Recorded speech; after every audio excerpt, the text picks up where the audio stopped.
My name is Scott Neigh, and this is Talking Radical Radio.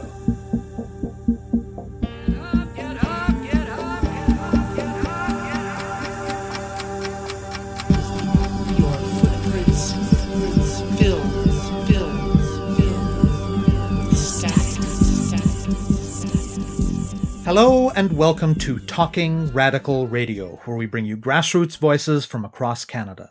We give you the chance to hear many different people who are facing many different struggles, talk about what they're doing, how they're doing it, and why they're doing it, in the belief that such listening is a crucial step in strengthening all of our efforts to change the world. On this week's show, I'll be speaking with Carole Tootill and Joshua Wright.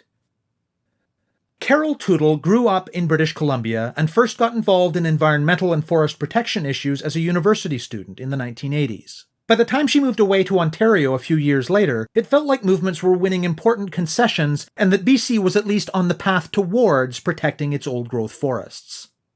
When she moved back to Vancouver Island in 2014, she took a trip around the island that, she said, left her aghast at what she described as the devastation. It became very clear to her that old-growth forests were not being protected.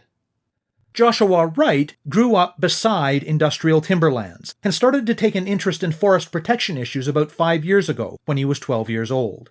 He's been doing his own research using publicly available satellite imagery, government and industry documents, and so on. This past summer, while using Google Earth, Wright spotted a sizable area of intact old-growth forest in the San Juan Valley on Vancouver Island near Port Renfrew. It's called Fairy Creek.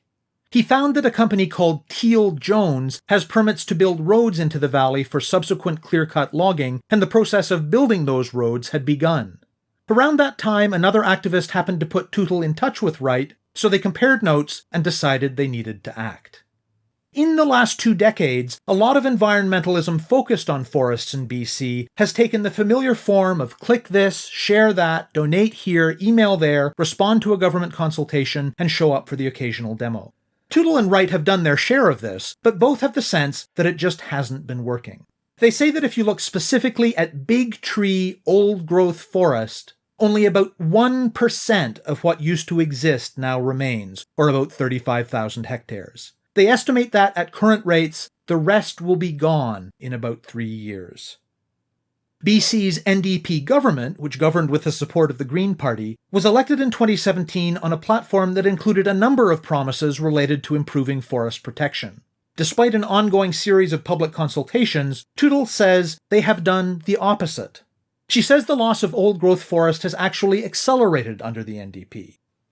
In response to the threat to Fairy Creek, Tootle put out a call for an initial meeting. Around 24 activists showed up, and they agreed that direct action was necessary. That same day, they blocked one of the roads into the Fairy Creek area, and not long after, they blocked the other. The relationship between the blockades and the indigenous people whose land they're taking place on is complicated. Though they have tried, as of the time of the interview they had not yet established a connection with the nearby Pacheedaht First Nations Band Council, which they say benefits financially from the timber industry. But they have had grassroots Pacheedaht elders and youth activists visit the blockades and speak out in support of what they're doing, and they say that they continue the blockades under the invitation of Pacheedaht elder Bill Jones. The original demands of the blockades were that the BC government release the report from their old-growth strategic review, end all old-growth logging, and commit to working with First Nations on forest protection. The company and the government have said very little in response to the blockade. There's been no hint of the kind of heated rhetoric or militarized and criminalizing responses that such actions often face. This may be connected to the recent snap election call by the NDP made after this interview was recorded. But earlier in September, the government did release the old-growth review and announced measures to defer logging in a handful of old-growth areas. Wright points out that a deferral is not the same as permanent protection, and that most old-growth areas, including Fairy Creek, remain completely unprotected. Whatever happens, the blockaders say they're not leaving until their demands are met. They're winterizing their camps and preparing for the long haul. I speak with Tootle and Wright about protecting old-growth forests in British Columbia and about the Fairy Creek blockades. I'm Carole Tootill. I live in Nanaimo.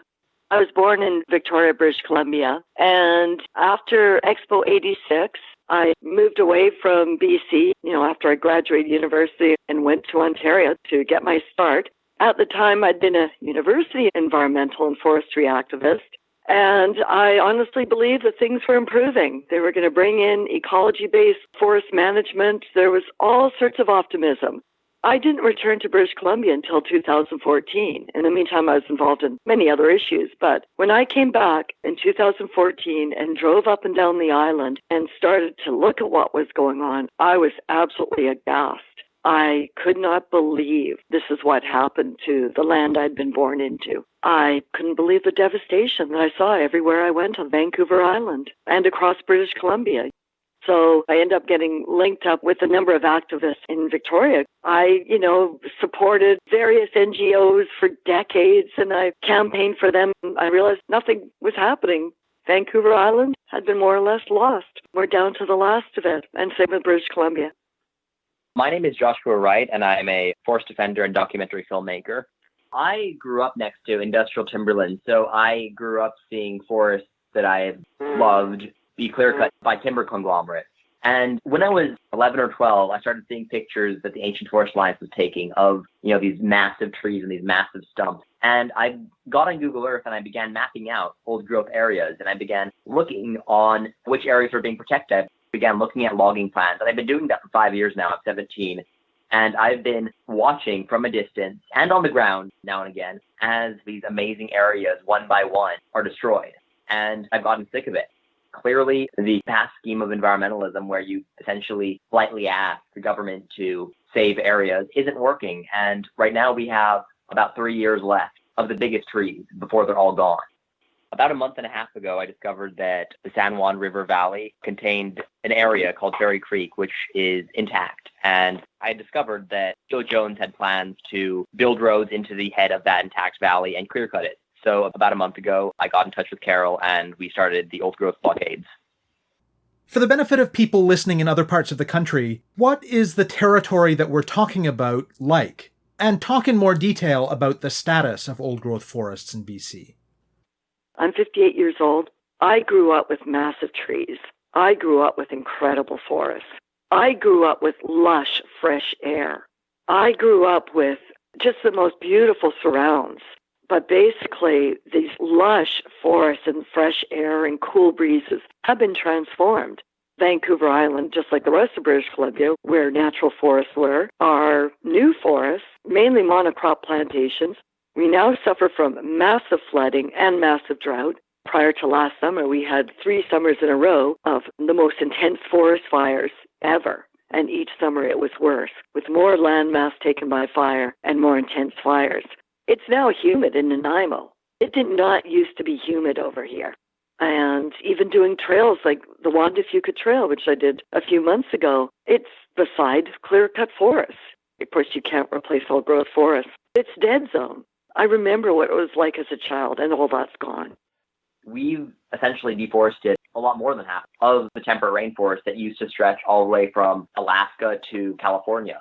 Vancouver Island is at the southern extent of what is considered to be the last place in the world that has a functional temperate rainforest. And increasingly, it's not functional anymore. It's fragmented. And at this point, we aren't even campaigning to save a rainforest. We are campaigning to save the last few percent of what still stands. And we're down to well under the last few percent. We've got less than 1% of trees in the site index 20 and above. We've got 35,000 hectares of forests that contain site index 25 and above trees. We don't even calculate or look at site index 30, 40, 50 anymore.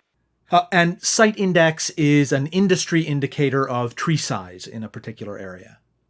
But we're down to less than 1% of what we can term productive ancient old growth forested area in British Columbia. Now, don't forget, an old growth forest includes trees of all sizes and ages.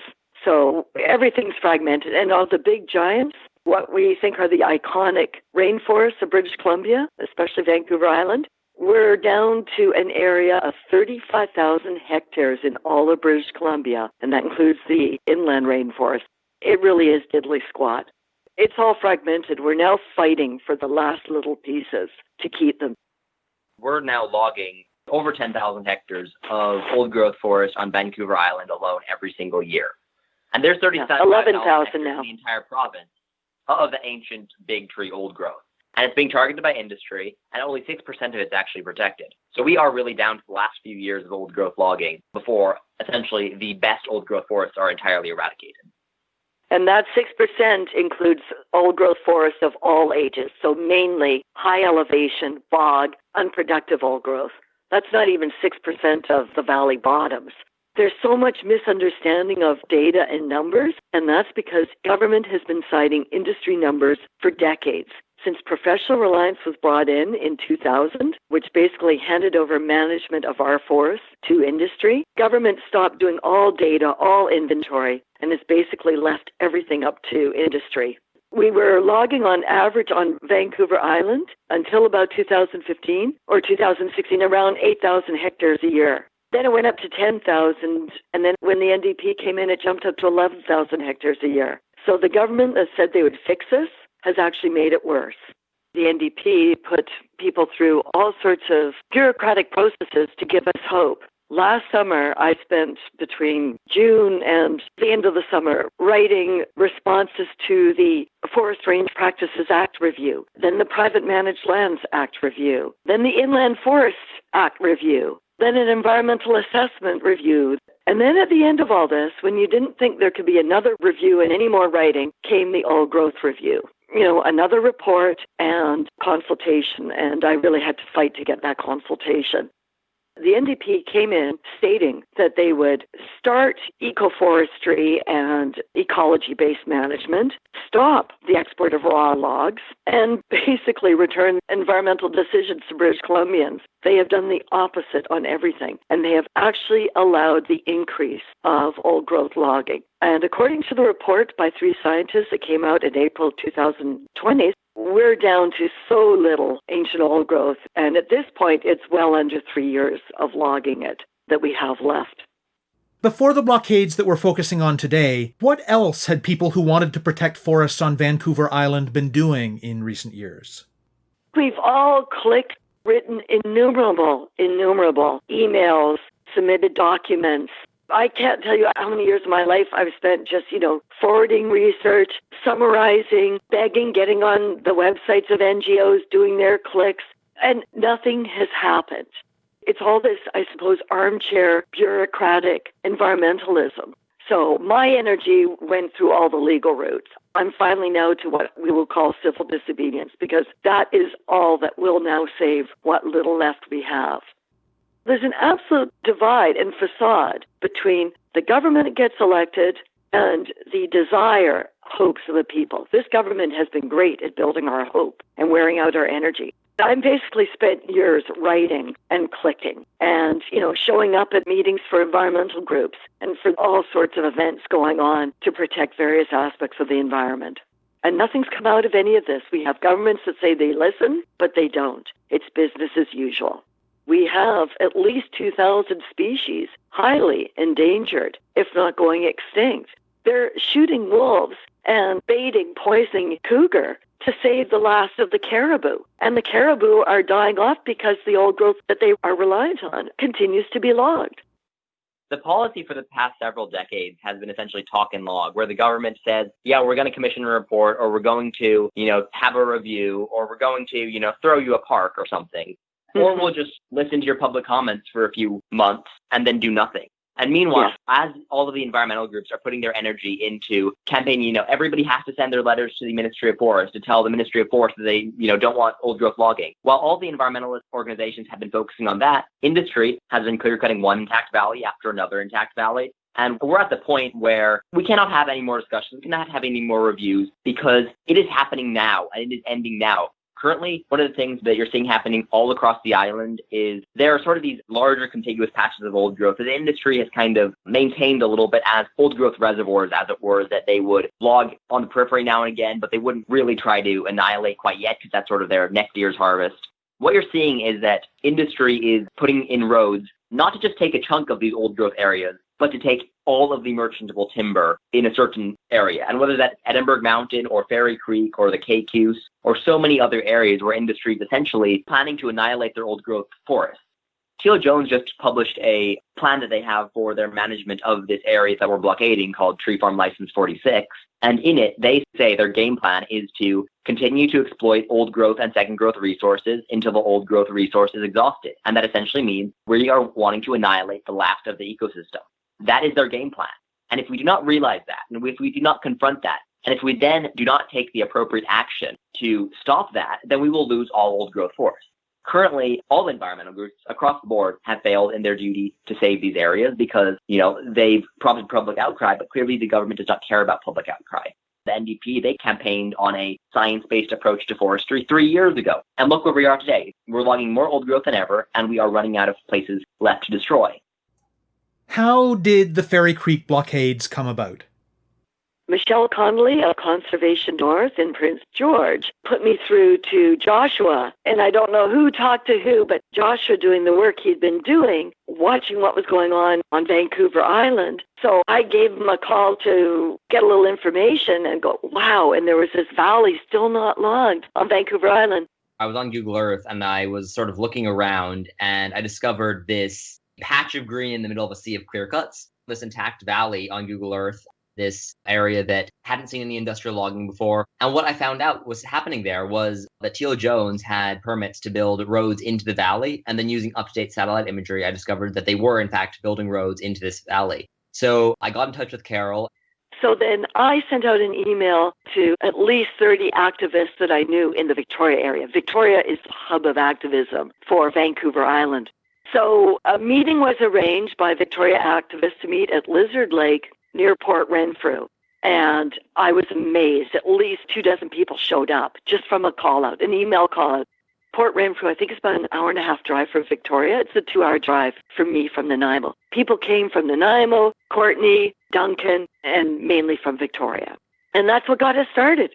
We set up the blockade up on the ridge that day. Right after that meeting at Lizard Lake, a big group of us headed up to this very high ridge. I mean, that road was scary at the top. And we set up the blockade. Will O'Connell had gone in and had all this drone footage. So people saw that drone footage and thought, my goodness, we've got to save this. That evening, that Sunday evening, August 9th, he stayed up till wee hours in the morning putting together this beautiful piece of an old growth stump that had recently been logged in the Klanawa. It's been about a month since the blockade went up, and it's been effective. We've saved a 2,000-year-old cedar tree that would have been cut down in the path of the roadway. We've prevented the timber crews from clear-cutting adjacent to the Fairy Creek Valley, and we've prevented any incursions of the logging roads into the Fairy Creek Valley, which were absolutely imminent. I mean, if we hadn't set up this blockade, the valley would be roaded and on the fast track to clear-cut logging. Who responded to that initial call-out? People that had been involved in the forest movement for decades were really the people who responded. People who had, been at the Clydecoat Sound protests, or people who'd been in Walbrand Valley, or even just people that had heard about that and are the younger generation and who wanted to do something. Pretty much everybody was united by the same sort of feeling that what we've been doing for the past 20 years has failed, and we need to start dramatically escalating our tactics. Otherwise, we're going to lose. People came together in this blockade because nothing else except direct action has really been effective to save forests in the past. And if you want to save a forest, you actually have to save a forest. What are the logistics involved in putting together a blockade of this sort? Oh boy, quite the learning curve here. A latrine, protocols, procedures, COVID distancing. We've got shelters set up for food. Everything has to be put away at night, i.e. into vehicles to be bear-proofed. Very nice latrines built, purposely built at each of the blockades. Organizing who's bringing up what from one of the cities. Organizing rides. Not everybody has a vehicle, and then not everybody has all-wheel drive to go up a dirt road. A lot of coordinating and organizing. I've just been watching some of that stuff on the sideline. I've taken up a number of supplies. I've handed supplies over to others to pick up supplies. I'm amazed at the amount of work that goes into just organizing to keep the camps maintained and to keep some basic supplies there. A lot of communication and checking in. We also have, I think it's 2 satellite phones, and we're improving the technology. Until I think yesterday, we weren't able to connect via email, but they've put in a hub so that I believe the two camps can connect with each other. And then one of the camps can email out. So that's been a big issue, not having that communication and having to rely on people driving all the way home to Victoria or Nanaimo in order to communicate with the rest of the group. So hopefully our communication will really increase. And the big thing is outreach in the community, because we have people who get a hold of an email and email us, or get on one of the Facebook pages, say where can they go and what can they do to help? What should they bring? What kinds of responses have you been getting to the blockade from the media, from the government, from the company? The government has been conspicuously silent on the blockades, as has Steele Jones. They have not filed an injunction, and they've tried to avoid basically making any public comments. And we're actually kind of worried about that, because we think that the government is essentially saying, don't worry, we have your back. As far as the response from the community, I mean, there has been, I'd say, a wave of energy and a wave of gratitude for the people that are actually up there and blockading these forests, because 90% of people in BC, or a ridiculous amount of people in BC, support an end to old growth logging. We've also had some challenging conversations around First Nations title, and we've had some really constructive conversations recently with elders who grew up in the Fairy Creek Valley, hunting in the area, and, knew the importance of the yellow cedar groves. So it's been, I'd say, very constructive, and there's been a great deal of support. At the same time, there's obviously people who say, go away, we want to clear-cut forests, and yet, we disagree. You've said some quite critical things about how forest protection activism has happened in BC in the last 2 decades. How specifically have the groups that are invested in those approaches responded to the blockades? Generally positive. Most environmental NGOs realize that what they've been doing hasn't worked. And as NGOs, they can't exactly break the law, but individual citizens can. Many of them have been relatively supportive. Some of them just haven't said anything. But I think they also realize that it's a now or never type thing. If we don't have this reckoning now, and if people don't wholeheartedly engage and listen, then it's over.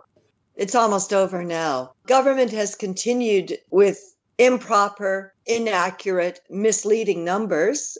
My MLA, in response to each of my emails to her, will be a response that there's 520,000 hectares of old growth on Vancouver Island. Again, we're looking at 35,000 hectares of highly productive site index 25 ancient old growth across the province. The 520,000 hectares being referred to, that protected in parks, that is still left, is largely high altitude, bog, unproductive old growth. So stunted trees, shrubbery, that's, yes, ecologically important, but not commercially viable. And tell me more about the relationships that you have or that you're developing with the First Nation whose territory encompasses Fairy Creek. We've had elders from the community come up and support. Nothing's ever clean and simple. And the Pacheedaht is a community that does not have the traditional governance structure in place. We have approached the Pacheedaht First Nation, but except for elders, we haven't had contact. They have not responded to our emails and our attempts to contact the current governing structure of the Pacheedaht First Nation.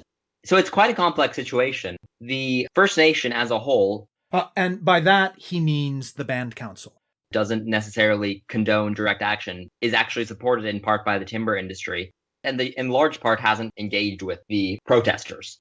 Yet at the same time, you have folks like Elder Bill Jones who have said that we cannot leave, that we have to hold this out, we have to stick it out, we have to save these areas because they are traditionally important, they are sacred, and to see them fall would be like seeing a friend die.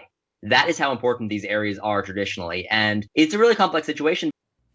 Not long after the main interview I did with Joshua and Carole, the BC government did in fact release their old growth strategic review, which was one of the demands of the blockades. So I spoke with Joshua again briefly and asked him about this development. The BC government has just released their old growth strategic review, which was actually one of our 3 demands of the blockade to release this report. And in this report, they're outlining what they see as the future of old growth forests in BC.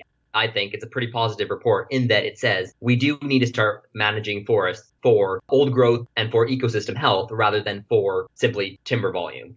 In response to this report, the BC government has announced 9 deferral areas where they're going to be deferring old growth logging for about 2 years, I think it is 2 or 3 years, while they legislate protection for these areas. But unfortunately, Fairy Creek isn't one of them. The Walbrand Valley isn't one of them. Edinburgh Mountain isn't one of them. And neither are the Cowichan River Valley in northern Vancouver Island or the Zalabos Lake watershed, both intact areas with new logging plans in them.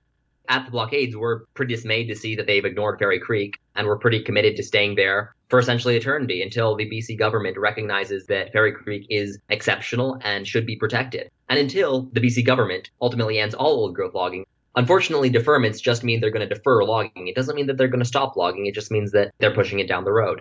And we want to see a total end to all old growth logging on Vancouver Island and across the province because we are down to the very last little bits of old growth left. How should people, meaning particularly people at a distance, act in support of the blockades? Email the Premier, Minister of Forests, email all the MLAs in British Columbia, write letters to editors, make phone calls. Just make a big fuss. And take a road trip. We need as many people as we can at the blockades. You can also find information about the blockades, keep updated, get in touch with us at our Facebook page, which is Fairy Creek Blockade. And I mean, seriously, we need people on the ground. We need as many people as we can get, whether you are from Alberta or from Ontario. If you can get out to British Columbia, now is the time to do so. One of the things I'd also say is that, if you're up in Alaska or if you're up on the north coast of BC, I can guarantee you there's old growth logging happening there. We've coined the hashtag old growth blockade for our movement. And in all seriousness, if you can start your own, the feeling of protecting a forest from being clear cut is about the best feeling you can possibly have. To know that you've actually made a positive impact. Absolutely. Even start with a few people and stop the road building, stop the logging, stop the operations that makes it easy to devastate our environment. People need to start doing it all over the province and even all over Canada. When you confront industry and you say, we want to end old growth logging, they'll say, be reasonable. Yeah. Well, industry's position is let's log all of it until it's gone. Their position is let's annihilate absolutely everything except for Stanley Park. We've already lost the vast majority of old growth. We've lost almost 100% of the big tree forests. And to say that protection for the last % or 2 of these ancient forests is an extreme position, it's extreme to want to cut them all down. You have been listening to my interview with Carole Tootle and Joshua Wright about blockades defending old-growth forest at Fairy Creek on Vancouver Island. To learn more about the issue, go to oldgrowthblockade.com. To find out more about Talking Radical Radio, the guests, the theme music, and the ways that you can listen, go to talkingradical.ca and click on the link for the radio show. On the site, you can sign up for email updates or follow us on Facebook, Twitter, iTunes, SoundCloud, and other platforms. I'm Scott Neigh, a writer and media producer based in Hamilton, Ontario, and the author of 2 books of Canadian history told through the stories of activists, published by Fernwood Publishing. Thank you very much for listening, and I hope you tune in again next week.